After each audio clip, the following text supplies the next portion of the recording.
Coming up on Mountain News this morning, the man responsible for killing 3 police officers and a canine officer faces a host of serious charges for his crimes, and a man accused of killing his ex-girlfriend is sentenced to decades behind bars.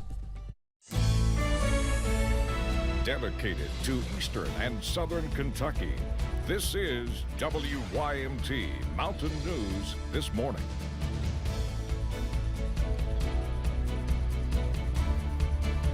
Good morning. It's 6 o'clock. My goodness gracious. Good morning. I'm Dakota Makris. Let's take it over to Brandon this morning. I mean, I looked right at the clock and could not get the time right. I'm going to bed. I don't know about you, Brandon, but after this, I'm going to bed. So listen, it's 6 o'clock. It's 6 o'clock. It's Tuesday. It's Tuesday. And we're in a severe weather alert day. Yeah, and we're at WYMT. And we're at WYMT. Now I got my bearings. We're good. Are you good now? We're at Hazard, Kentucky. We're good. There you go. All right. Just making sure. Just checking on you. This morning, though, we are tracking the possibility for some stronger to severe storms later today. Not completely sold on it, but we'll keep an eye on it anyway and keep you in the know. Let's take a look, see what's going on right now. Not a whole lot of action across the board. Satellite radar loop for the last 6 hours. Not even cloud cover. I was actually seeing a little bit of the moon as I came into work this morning between the wisp of fog out there. But again, be careful. Slow down this morning. Give yourself plenty of time to get where you're going. US 119, US 23. Over at Pikeville, not too much issues going on over there just at the moment. 60 now in Clintwood. Again, they were in the upper 50s earlier, and then you got 72 now. Looks like our warm spot in Moorhead and Monticello. They're tied again. Monticello got up to 73 there briefly. Dew points up pretty high there. Most areas, and anything above 65 is uncomfortable. So, again, watch out for that. 85, your average high, your forecast high is 88, 93 the record set back on this day in 1995. Dakota? All right, Brendan, thank you. Well, 20 charges. That is what the man accused of killing 3 Eastern Kentucky police officers and a canine officer is facing after a grand jury's indictment Monday afternoon, as the case now moves onto the circuit court. The Commonwealth of Kentucky's case against Lance Storrs is ongoing after a grand jury indicted him on 20 charges Monday afternoon. Those range from assault to wanton endangerment and murder. According to the indictment, he also faces 3 capital murder charges for the killings of Deputy William Petrie, Captain Ralph Frazier, and Officer Jacob Chaffins, as well as 6 charges of attempted murder of other law enforcement personnel. I was in the mix of all of the gunfire.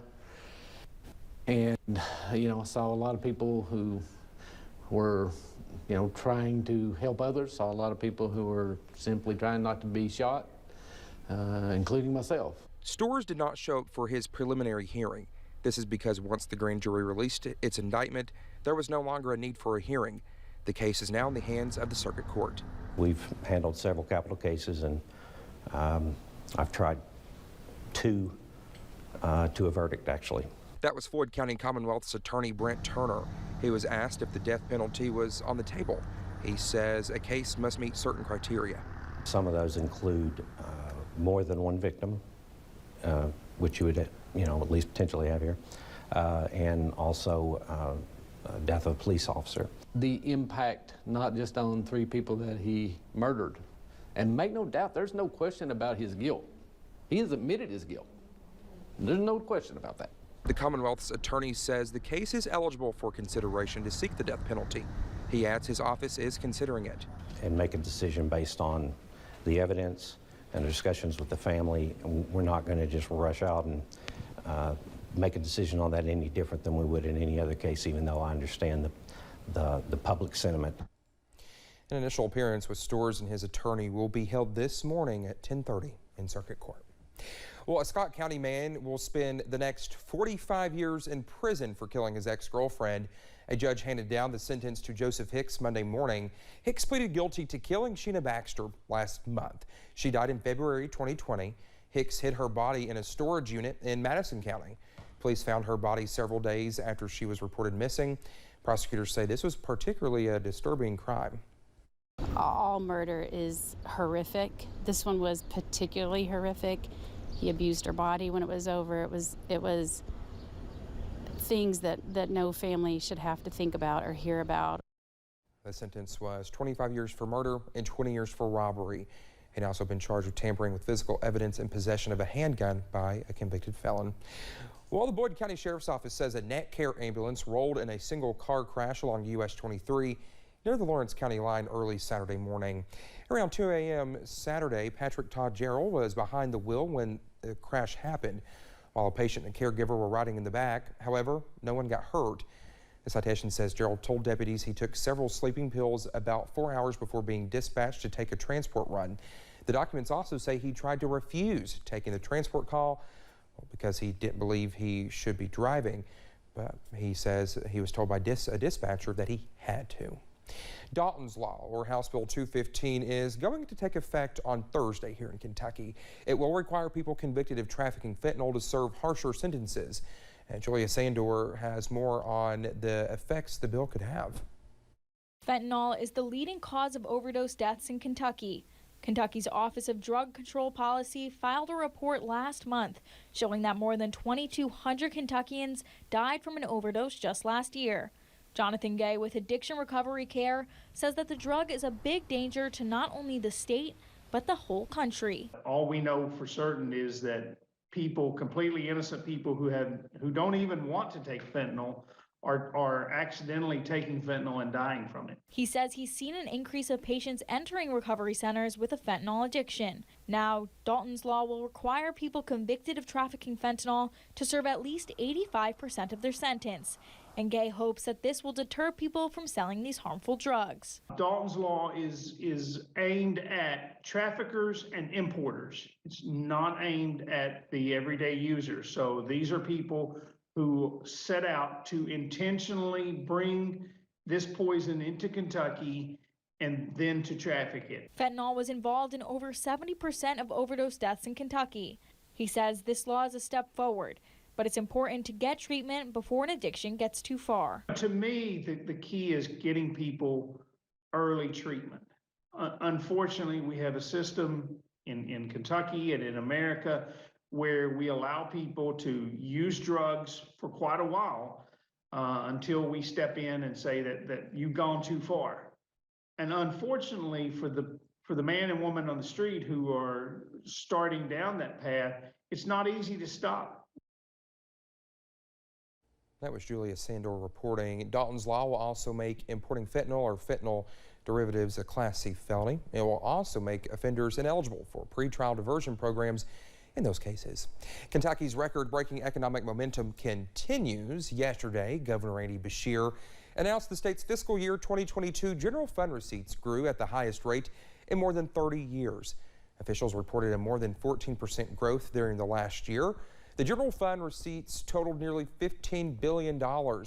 This is the second highest surplus ever, surpassed only by last year's record amount. All these receipts show that personal income, sales, and business income are all going up significantly, and even our road fund is up. My administration has delivered now the highest and the second highest revenue surplus in the history of Kentucky, thanks to strong fiscal management and a hot, record-breaking economy. Governor Beshear says they expect the state's rainy day fund to be the largest in the state's history once the books are closed.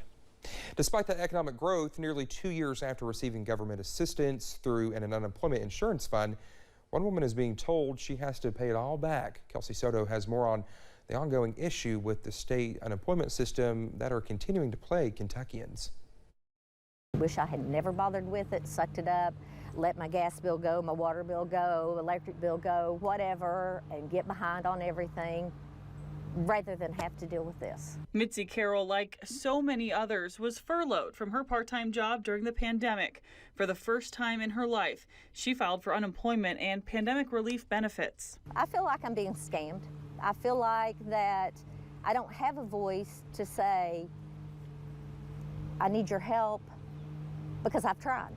Now, 2 years later, she's being told to pay it all back, nearly $9,000. In a letter sent to her home, it claims she's ineligible and was overpaid. Now that's sad, that I'm paying back money that I would have drawn had I been able to work. I don't understand. I would like an explanation other than, I'm sorry, you owe the money back. There's still plenty of things that have to be worked on. Mike Harmon, Kentucky State Auditor, released a report at the end of June after evaluating the Office of Unemployment Insurance and found 12 findings regarding deficiencies and noncompliance. Some were repeat offenses, and one item included failure to record overpayments and notify claimants of those overpayments. They shut down all the in-person unemployment offices when the pandemic first hit. And it's just like if you've got a 10-lane highway and you shrink it down, to one lane, well, things are going to bottleneck and things aren't going to get done. And that's what happened to a lot of people. For Mitzi and her family, right now, appeal is the only recourse she has, and it's a fight she can't afford to lose. Kelsey Soto, WYMT Mountain News. The Kentucky Office of Unemployment Insurance says it has approved waivers for more than 8,000 claimants so that they won't have to pay those funds back. Officials say that equals more than $14 million in relief between January of 2020 and December 2021.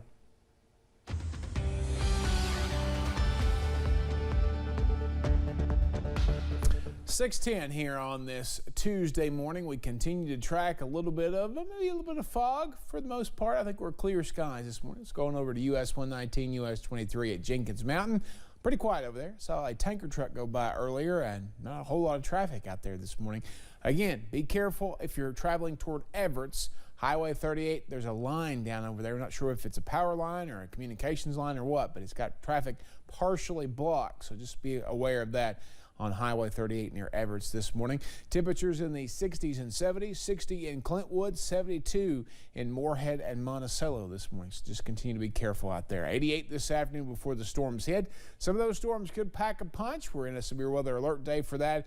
Again, we're kind of keeping an eye on things there. We'll keep an eye on that, keep you posted. And as we head deeper into the forecast period, we're going to be a touch cooler as we head from later today into midweek and even beyond. Dakota?